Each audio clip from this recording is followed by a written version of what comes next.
चलिए आज हम झारखंड बोर्ड का 12th का बिजनेस मैथमेटिक्स मतलब BMT का सिलेबस जानते हैं। सिलेबस ये बुक 2 पार्ट में डिवाइड है। जो बिजनेस मैथमेटिक्स एक है जो कि ये है बिजनेस मैथमेटिक्स,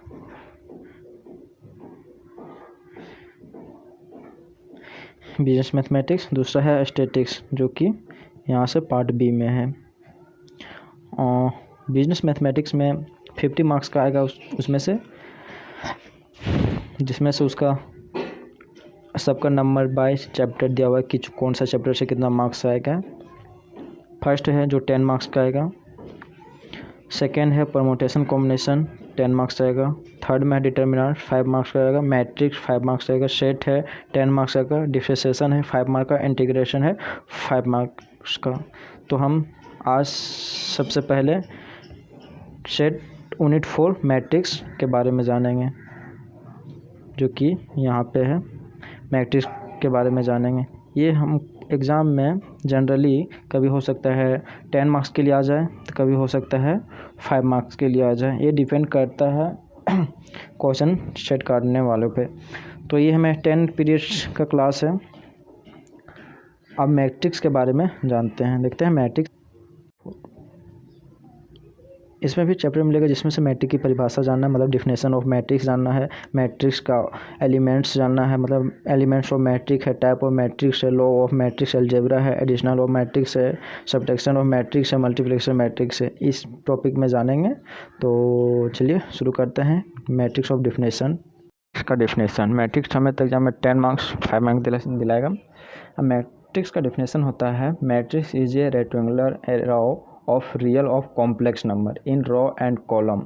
अब इसे हम हिंदी में मैट्रिक्स वास्तविक या सार्वमिक संख्या का पंक्तित स्तंभ में एक आयताकार सजावट होती है, जिसे हम मैट्रिक्स कहते हैं। आयताकार सजावट मतलब आयत में बना होता है, जिसमें एक रो और कॉलम पाए जाते हैं। अब रो और कॉलम होता क्या है, जैसे कि रो में इस तरह का लाइन को हम रो कहते हैं, और इस तरह का कॉलम को हम मतलब इस तरह के खड़े लाइन को हम कॉलम कहते हैं, जिसमें इसमें हमें ABC मिल सकता है, 1 2 3 मिल सकता है।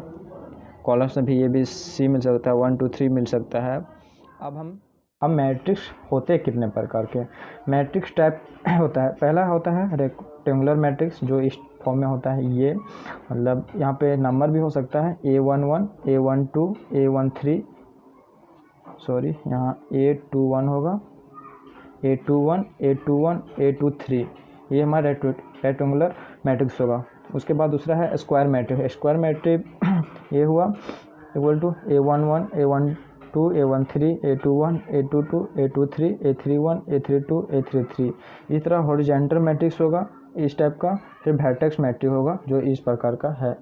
अब ये A1 A11 A12 देने का क्या मतलब है, ये हम जानते हैं।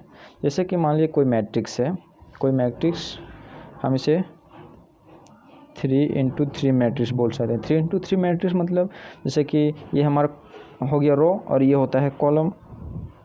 तो हमें 1 2 3 3 रो है, तो 1 2 3 3 कॉलम है, तो 3×3 हो गया। और जैसे कि इसमें 1 2 2 कॉलम हो गया और 1 2 3 3 रो हो गया, तो 2×3 मैट्रिक्स बोलेंगे। अब इसे में देखिए 1 2 3 3 हो गया, ये रो हो गया, और 1 2 कॉलम हो गया, तो 2×3 बोलेंगे, नहीं सॉरी 3×2 बोलेंगे, क्योंकि हमेशा कॉलम को आगे रख कर लिखेंगे, तो 3×2 बोलेंगे। अब जानते हैं कि इसमें जो हम A11 A12 A13 क्यों ये दिया जाता है। ये एक जनरल फॉर्म होता है। जनरल फॉर्म की ये में जनरल फॉर्म होता है, इस टाइप का मैट्रिक्स होता है। तो इस टाइप में भी रह सकता है, कम चांस में, बट हमें कोई डिजिट दिया रहेगा और इसमें से हमें बोलेगा कि A11 का मान क्या दिया हुआ है, फिर बोलेगा A12 का मान क्या होगा, फिर बोलेगा A13 का मान क्या होगा, वैल्यू क्या होगा। जैसे कि A11, अब हम इसमें देखें कि A11 मेरा फर्स्ट का यहाँ जो पार्ट होता है इस जगह पे वो A11 होता है। तो सेम यहाँ पे देखिए ये हमारा होता है A11, तो A11 का वैल्यू हो गया 4, अब हो गया A12, तो यहाँ पे देखिए A12 उसके बाद का A12 होता है, तो A12 6 हो गया। फिर होता है A13, तो A13 मेरा वैल्यू यहाँ 9 हो गया। उसी टाइप का मान लीजिए A21, A22, A23 का वैल्यू पूछे, या फिर A31, A32, A33 का वैल्यू पूछे तो कितना होगा। सेम उसी प्रकार A21 अब हमें देखना है 2 में, ये मेरा 1 का लाइन है, जितना भी ये 1 का लाइन होगा, A2 का, A3 का, A1 का, A2 का, A3 का, ये सेकेंड 1 है, सेकेंड 2 है, सेकेंड 3 है। जैसे पूछा गया A21 का वैल्यू, तो A21 का वैल्यू हमें यहाँ, जैसे कि यहाँ देख सकते हैं, A21 यहाँ होता है, तो A21 का वैल्यू कहाँ होता है, यहाँ पर होता है। तो हमें A21 का पूछा, तो A21 ये 3, फिर A22 हो गया 7, फिर हो गया A23 तो हो गया 3, फिर पूछा है 31 का फर्स्ट ये 3 में जाएंगे, फिर 5 है, फिर जाएंगे 32 में ये है, 32 8 है, फिर 3 है। मतलब कहने का मतलब है, जैसे कि एक सिंपल सा एग्जांपल लेते हैं, मान लो A32 बोल रहा है, तो इसका A32 का मतलब क्या है। फर्स्ट में हम क्या बोले हैं कि फर्स्ट का जो ये 3 × 3 लिखते हैं, 2 × 3 लिखते हैं, 3 × 2 लिखते हैं। 3 × 3 मतलब है क्या, 3 कॉलम और 3 रो है, तो फर्स्ट में हम कॉलम को लिखते हैं। ये फर्स्ट का मेरा सी यानी मतलब कॉलम, और दूसरा फर्स्ट में रो है, तो फर्स्ट हम रो को लेते हैं और सेकेंड में कॉलम लेते हैं, लार मतलब रो। तो फर्स्ट में हम रो को काउंट करेंगे, रो हमारा इस टाइप का होता है, तो 1 2 3 होता है, 3 लिख देते हैं, और 1 2 3 कॉलम है, तो 3 यहाँ लिख देते हैं। तो यही कहने का मतलब है, पहला में जो 3 है, 3 को हम रो हमेशा मेरा इस लाइन का रहता है, तो पहला रो, दूसरा रो, तीसरा रो, तो 3 है तीसरा रो में, तीसरा रो में दूसरा कॉलम, तीसरा रो में दूसरा कॉलम का लास्ट में का वैल्यू है, तो यहाँ पे देखिए 8 है, तो हम 8 यहाँ भरेंगे। इसी तरह मान लो कि ये A23 है, तो A23 का वैल्यू पूछा। A23 होता क्या है, तो A23 A मैट्रिक्स है, तो A में हमें 2 जाना है और 3 जाना है। 2 मतलब पहला रो जाना है, तो रो हमेशा ये से होता है, तो पहला रो ये हो गया, दूसरा रो ये हो गया, तीसरा रो ये हो गया। तो ये बोल रहा है कि ये मैट्रिक्स का मतलब A का 2 जाना है, तो A का हम 2 आए हैं, अब इसमें 3 जाना है, तो A का 2 आए हैं, उसके बाद 1 2 3 यहाँ जाएंगे, तो हमें ये वैल्यू हो जाएगा 3। अभी तक हमने मैट्रिक्स का डिफिनेशन, मैट्रिक्स का टाइप सीख चुके हैं। मैट्रिक्स कितने प्रकार के होते हैं, क्या होते हैं, कैसे होते हैं। अब हम एडिशन ऑफ मैट्रिक्स पढ़ेंगे। एडिशन ऑफ मैट्रिक्स मतलब मैट्रिकों का योग, मतलब इसे जोड़ना है कैसे, मैट्रिक्स असल में जोड़ना कैसे। मान लीजिए कि हमारे पास 2 मैट्रिक्स है, सिंपल सा, ये 2 4 5 6 और एक है B 3 4 1 2, ये 2 मैट्रिक्स है। इसे जोड़ना बोलेगा, मतलब इसे बोलेगा find then find A + B, इसका वैल्यू क्या होगा। तो हम कैसे निकालेंगे, अब हम बताते हैं कि इसे जोड़ना है कैसे। तो हम ये वाला A + B को यहाँ पे लिखेंगे, A + B को लिखेंगे, और ये में जो वैल्यू है मेरा मैट्रिक्स का, जैसे कि 2 है, 4 है, 5 है, 6 है, ये लिखेंगे। फिर प्लस का चिन्ह देंगे क्योंकि यहाँ प्लस है, फिर B का वैल्यू लिखेंगे। B का है 3 4 1 2। अब है ये हमारा हो गया, नहीं ठीक है, ये हमारा हो गया कॉलम, ये हमारा हो गया रो, ये हमारा कॉलम हो गया, ये हमारा रो हो गया। ये करना नहीं, बस समझाने के लिए बता रहे हैं। ये हमारा कॉलम हो गया, ये रो हो गया, मतलब ये हमारा रो हो गया तो ये हमारा कॉलम हो गया। मतलब इस तरह का लाइन को हम कॉलम कहते हैं और इस तरह का लाइन को हम रो कहते हैं। तो इसे जोड़ना कैसे है, हम इसे जोड़ते हैं जैसे कि एक ऐसे देंगे 2, ये मैट्रिक्स अगर पूछे किस में है तो ये 2 × 2 है, क्योंकि 2 रो है 2 कॉलम है, 2 रो है 2 कॉलम है, तो वो तो समझ में ही आ गया होगा। तब इसे हमें ऐड करना कैसे है, सो समझाते हैं। जैसे कि इसका 2 इसके फर्स्ट के साथ देखेंगे, मतलब यहाँ A11 और B11 के साथ देखेंगे, मतलब हम इसे 2 + 3 इसका काम हो गया। फिर यहाँ जाएंगे 4 के साथ, 4 यहाँ ऐड करेंगे लिखेंगे, फिर यहाँ 4 लिखेंगे, क्योंकि इसका 4 यहाँ, इसका 4 यहाँ, ठीक। उसके बाद यहाँ 5 लिखेंगे, फिर प्लस देंगे, फिर 1 देंगे, क्योंकि हम ऐड कर रहे हैं तो प्लस देंगे। फिर इसका 6 फर्स्ट में और ये 2 लास्ट में, फिर इसे एक मैट्रिक्स बनाएंगे।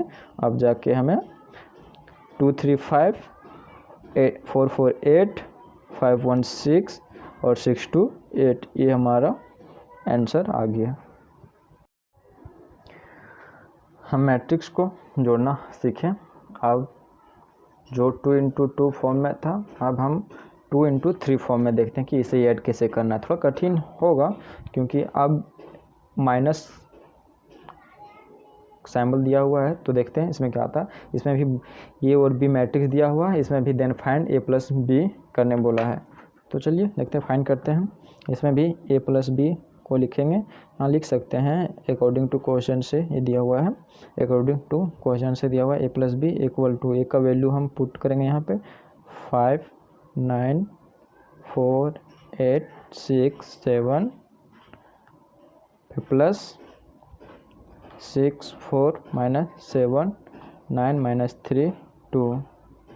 अब इसे हम ऐड करते हैं, इसका काम इसके साथ करेंगे 5 + 6 5 + 6, फिर इसका काम इसके साथ करेंगे 4 + 4, फिर इसका काम 6 प्लस करते हैं, प्लस देंगे, -7 है तो हम ब्रैकेट में -7 दे देंगे। ये हम पूरा मैट्रिक्स बंद करेंगे। उसके बाद यहाँ 9 है 9 देंगे, फिर यहाँ पे 9 है +9 देंगे, फिर यहाँ 8 है 8 देंगे, प्लस हम जो दे रहे हैं प्लस देंगे ही, प्लस यहाँ माइनस है तो हम यहाँ माइनस करेंगे।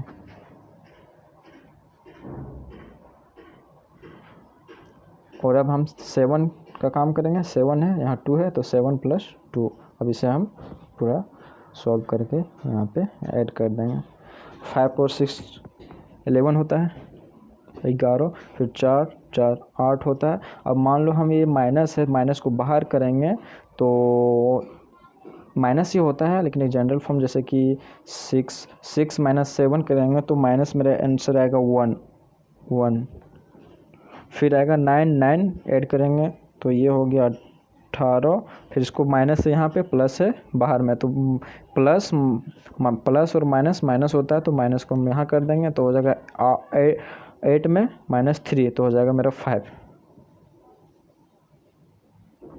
उसके बाद 7 to 9 होता है 9, ये मेरा आंसर है। इससे पहले इसे नोट कर लेना है कि ये माइनस प्लस का होता क्या है।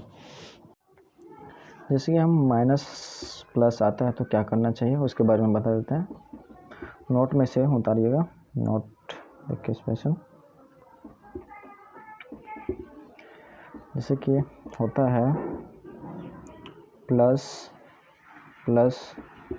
इक्वल टू प्लस होता है, माइनस इक्वल टू प्लस होता है, लेकिन माइनस इसका आगे बताते हैं। और फिर माइनस प्लस आए तो माइनस होता है, प्लस माइनस आए माइनस प्लस माइनस आए तो भी माइनस ही होता है। ये 4 चीज़ को हमें एकदम समझ लेना अच्छे से कि होता है क्या। जैसे कि मान लो 18 -8 है तो इक्वल टू हम सिंपली 10 कर सकते हैं, ठीक। और यहीं -18 + 8 आए तो हम क्या करेंगे, बोले माइनस प्लस 2 चीज़ आ रहा है, जैसे कि यहाँ पे है माइनस प्लस 2 चीज़ आ रहा है तो माइनस हो रहा है, तो हम माइनस प्लस माइनस मतलब माइनस करेंगे मतलब घटाएंगे, तो 18 में 8 जाएगा तो हमें 10 ही बचेगा। लेकिन सबसे बड़ा कौन सा है? 18, तो 18 के सामने कौन है? माइनस, तो हम माइनस यहाँ माइनस 18 होगा, क्योंकि 18 माइनस में है, इसलिए हम माइनस, क्योंकि ये छोटा हो गया 8 बड़ा हो गया, तो कोई भी छोटा चीज़ बड़ा से नहीं घटेगा, तो हम माइनस कर देंगे। तो ये चीज़ हो सकता है सिंपल इससे, इसीलिए। और मान लीजिए जैसे कि -10 रहे, फिर -5 रहे, तो क्या करेंगे? जब 2 माइनस आता है तो 2 माइनस के आने के क्रम में हम प्लस करते हैं, मतलब जोड़ते हैं, ऐड करते हैं। तो 10 और 5 15 होता है। 10 5 15 पर क्या सिखाएं? जो संख्या बड़ा हो उसके आगे का जो भी चीज़ रहे, माइनस रहे चाहे प्लस रहे, हम कर देंगे। माइनस है तो माइनस हम लिखते हैं, माइनस हम लिखते हैं, प्लस नहीं लिखते, क्योंकि प्लस अगर कुछ ना रहे तो आगे प्लस है। बड़ा कौन है? 18। बस यही चीज़ समझ लेना है अच्छे से। अभी तक आप सभी ने मैट्रिक्स का डेफिनेशन, मैट्रिक्स का टाइप और मैट्रिक्स को ऐड कैसे करना सीख लिया। हम डिस्क्रिप्शन में सिलेबस इसका दे देंगे, कुछ क्वेश्चन भी रहेगा जो जाके डाउनलोड कर लें। बनाएं, ना बने तो कमेंट कर दें, और ना समझ में आए तो कमेंट कर दें। Thank you.